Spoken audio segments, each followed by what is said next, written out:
Welcome to the Slop Farm. Enjoy the video. In this video, I will show how to make scrambled eggs on cast iron. First, gather your ingredients: 2 or 3 large eggs, a tablespoon of butter, and a pinch of salt and pepper. Whisk the eggs well in a bowl until the yolks and whites are completely combined. Make sure your cast iron skillet is clean and properly seasoned. This is key for non-stick cooking. Now place your cast iron skillet over medium-low heat for about 5 minutes. This allows the pan to heat evenly. Add 1 tablespoon of butter to the hot pan and let it melt completely, coating the bottom.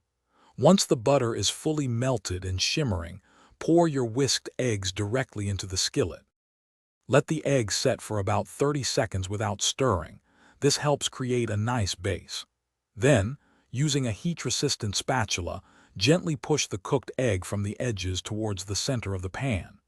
Continue this folding and pushing motion, allowing the uncooked egg to flow underneath. Do this until the eggs are mostly set but still look moist. Remove the skillet from the heat when the eggs are slightly undercooked, as they will continue to cook with residual heat. Stir them for 10 to 15 seconds off the heat to reach your desired consistency. Season with salt and pepper to taste. Serve your perfectly scrambled cast iron eggs immediately on a warm plate for the best texture and flavor. Thanks for watching. Consider subscribing if we helped you today.